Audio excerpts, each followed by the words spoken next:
আজ বাংলাদেশের 16 কোটি মানুষের হৃদয়ে রক্তক্ষরণ হচ্ছে। আমরা যখন ভিডিওতে দেখি বুক চিতিয়ে দাঁড়িয়ে থাকা আবু সাহিদের কোলের বুকের উপরে হানাদার বাহিনীর মতো বর্বর গুলি চালানো হচ্ছে, আমরা যখন দেখি ছাদের উপরে খেলা করা শিশুটি বুক আয়নার গুলিতে ঝাঁঝরা হয়ে যাচ্ছে, কিংবা আমরা যখন দেখি বাবার হাত ধরে জানালায় দাঁড়িয়ে থাকা শিশুটির বুক ছিঁড়ে যাচ্ছে ঘাতকের গুলিতে, আমরা এই অনিরাপদ বাংলাদেশ চাইনি, আমরা এই পরাধীন বাংলাদেশ চাইনি। আজ 16 কোটি মানুষ অনিরাপদ। আমরা 6 জন কোটা সম্পন্নকে দেখেছি ডিবি হেফাজতে নিয়েছে। আমরা বলি আমাদের 16 কোটি মানুষকে আজ ডিবি হেফাজতে নিয়ে যান। আমরা 16 কোটি মানুষ আজ অনিরাপদ বোধ করছি। আমরা এই রাষ্ট্রের ক্ষমতা কেন্দ্রিক যে রাজনীতি, এই রাজনীতির শিকার হয়ে 94টি শিশু মারা গেছে, ছাত্র মারা গেছে, শ্রমিক মারা গেছে।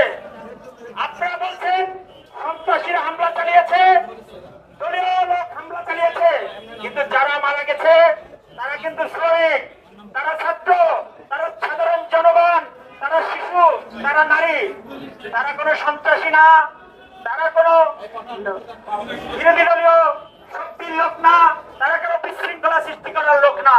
তারা তাদের যৌক্তিক দাবির জন্য দাঁড়িয়েছিল, সাংবিধানিক অধিকার প্রতিষ্ঠার জন্য দাঁড়িয়েছিল। বন্ধুরা আমার, আজকে আমরা প্রতিটি ভিডিও ক্লিপ দেখি, প্রতিটি হত্যাকাণ্ড দেখি, এবং এই হত্যাকাণ্ডকে কোনোভাবেই আমরা আমাদের দেশের স্বাধীন সার্বভৌম একটি দেশ হিসাবে নিজেদেরকে মেনে নিতে পারি না। যেভাবে হেলিকপ্টার থেকে গুলি করা হয়, যেভাবে শাহজাহান থেকে গুলি করা হয়, স্বাধীন কোন দেশের স্বাধীন কোন নাগরিকদের উপর এভাবে গুলি পৃথিবীর কখনো কোথাও হয়েছে এটা আমাদের জানা নেই। বাংলাদেশ ব্রিটিশ পরাধীনতায় ছিল, পাকিস্তান আমলেও ছিল, কিন্তু এতগুলো ছাত্র জনতা এইভাবে নির্মম ভাবে হত্যার সাক্ষী বাংলাদেশের ইতিহাস হয়নি। আমাদের কষ্ট লাগে যখন আমরা দেখি বুকে কালো বেল ধারণ করে কিছু রাষ্ট্রীয় সুবিধাভোগী লোক আদালতে দাঁড়িয়ে বলে তাদেরকে হত্যা করা হয়েছে, তারা হুলিগান, তারা সন্ত্রাসী। অথচ আপনারা কালো বেল ধারণ করেছেন, আপনারা হাতে হাতে মারছেন, পুলিশ বিদ্রোহ করছেন, আবার কালো বেল ধারণ করছেন। আপনাদের লজ্জা লাগে না এই স্বাধীন দেশে স্বাধীন মানুষের উপর গুলি চালাতে?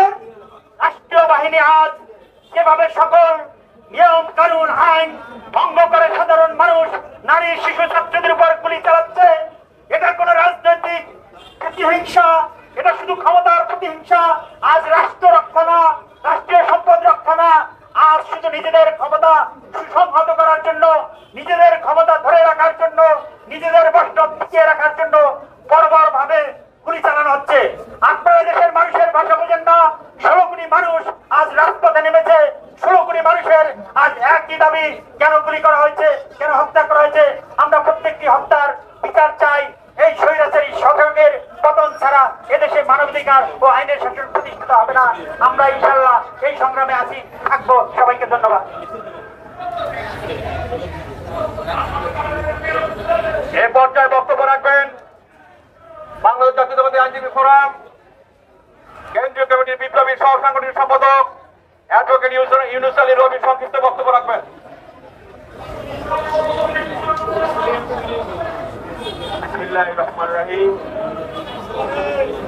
বাংলাদেশ জাতীয়তাবাদী আইনজীবী ফোরাম কেন্দ্রীয় কমিটি সারা বাংলাদেশ ব্যাপী আয়োজিত আজকে সারা বাংলাদেশের নির্বিচারে খুন, গুম, গণহত্যার প্রতিবাদে, নির্বিচারে গণগ্রেপ্তারের প্রতিবাদে আজকের সবার শ্রদ্ধাভাজন সভাপতি উপস্থিত, আজকের অনুষ্ঠানের মাননীয় প্রধান অতিথি উপস্থিত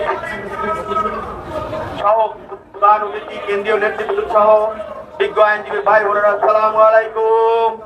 প্রিয় আইনজীবী ভাই বোনেরা, একটি কোঠা আন্দোলনকে কেন্দ্র করে আপনারা দেখেছেন গত 2 সপ্তাহে পাকিস্তানে প্রধান অতিথি সহ আইনজীবী ফোরামের নেতৃবৃন্দ, আসসালামু আলাইকুম।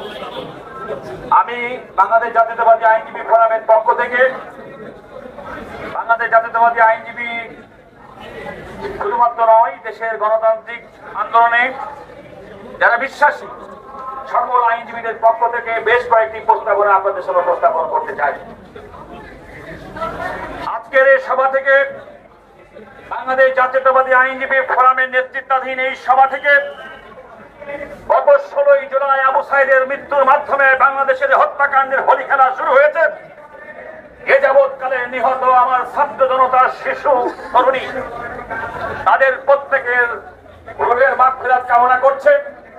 অসংখ্য অগণিত ব্যক্তি যারা আহত হয়েছে, পঙ্গুত্ব বরণ করেছেন, চোখ হারিয়েছেন, মা তার সন্তানকে হারিয়েছে, তাদের প্রত্যেকের প্রতি আমরা গভীর সহানুভূতি এবং সহমর্মিতা প্রকাশ করছি। আজকের এই সভা থেকে বাংলাদেশে আন্দোলনকারী ছাত্র সমাজ তাদের বৈষম্যবিরোধী ছাত্র আন্দোলনের পক্ষ থেকে লাল ব্যাজ, লাল পতাকা দ্রোহের স্বীকৃতি হিসেবে যে ঘোষণা করেছেন বাংলাদেশ জাতীয়তাবাদী আইনজীবী ফোরাম, তার সঙ্গে একাত্মতা পোষণ করে আজকে প্রত্যেকে জাতীয় শোক দিবসের কালো শোকের পরিবর্তে আজকে লাল ব্যাজ ধারণ করেছেন। বাংলাদেশ জাতীয়তাবাদী আইনজীবী ফোরামের পক্ষ থেকে আমাদের বৈষম্যবিরোধী ছাত্র আন্দোলনের ছাত্র জনতাকে উদ্দেশ্য করে বলতে চাই, রাজপথের আন্দোলনে, দাবি আদায়ের আন্দোলনে তোমরা শুধুমাত্র একাই নয়, বাংলাদেশের আইনজীবী সমাজ তোমাদের সঙ্গে আছে এবং আমরা আমাদের অবস্থান থেকে সর্বোত্তম সহযোগিতা আমরা করে যাব। আরেকটি কথা বলতে চাই, আপনারা ইতিমধ্যে বলেছেন দেশের মানবাধিকার, গণতন্ত্র, আইনের শাসন আজকে প্রতিষ্ঠিত নাই। তার প্রমাণ আমাদের অনেক আইনজীবী বন্ধুদেরকে গ্রেফতার করা হয়েছে।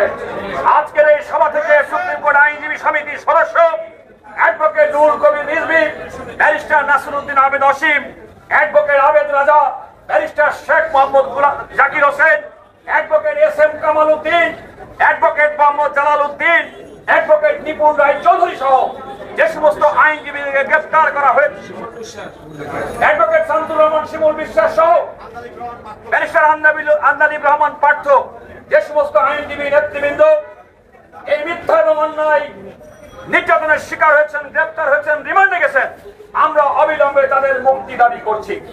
আরেকটি কথা বলতে চাই, ইতিমধ্যে আমাদের আইনজীবী ফোরামের বিপ্লবী মহাসচিব ব্যারিস্টার কায়সার কামাল সহ অনেক আইনজীবীকে নানাভাবে নিগৃহীত করা হচ্ছে। আইনজীবীদেরকেও পর্যন্ত এই তথাকথিত ব্লক ট্রেন এবং গ্রেপ্তার এবং আতঙ্ক থেকে আইনজীবীদেরকেও মুক্ত করা যাচ্ছে না, হচ্ছে না। আমি অবিলম্বে এই ধরনের মিথ্যা হয়রানিমূলক গ্রেপ্তার এবং ব্লক ট্রেনের নামে নিরীহ মানুষকে গ্রেপ্তার করে বাণিজ্য করে রিমান্ডে নেওয়ার তীব্র নিন্দা এবং প্রতিবাদ জানাচ্ছি। আমি আমার বক্তব্য শেষ করবো এই কথা বলে, বন্ধুরা, আজকে দীর্ঘদিন পরে এই দুঃশাসন অপশাসনের বিরুদ্ধে সাধারণ মানুষ ফুঁসে উঠেছে। তার প্রমাণ গত 16 জুলাই থেকে অদ্যাবধি আজকে মানুষের যে উচ্ছ্বাস, মানুষের যে বাঁধ ভাঙা জোয়ার, আমি বিশ্বাস করি অতীতে কোন স্বৈরশাসক জনগণ যখন উঠেছে তখন